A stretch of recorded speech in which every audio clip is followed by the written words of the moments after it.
كويس اللي انت بعت لي في الكومنتات عشان خاطر ارد عليك فيديو واوضح لك الموضوع بشكل ابسط من كده. انت بعت لي على الواتساب وانا قلت لك ان الشاشه ملهاش علاقه خالص بالسنسور، فانت قلت لي لا هو كان شغال قبل ما تغير الشاشه. طبيعي اللي هو يبقى شغال قبل ما تغير الشاشه، ولكن انت لما بتيجي بتغير الشاشه بتنقل الفلاته دي.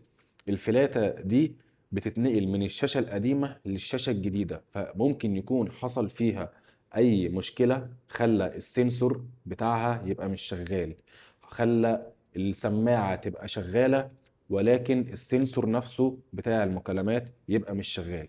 ده طبيعي. ممكن كمان الفيس اي دي يبقى مش شغال، كل ده بسبب الفلاتة دي. وانا وضحت قبل كده اللي ممكن في ناس بتفتح الاجهزة وهي بتغير شاشة او بتغير بطارية او بتعمل اي حاجة في الجهاز، الفلاتة دي يحصل فيها اي قطع، يحصل فيها اي مشكلة بسيطة، تلاقي سنسور المكالمة مش شغال. فالفكرة عندك مش في الشاشة، الشاشة ملهاش علاقة خالص بالسنسور.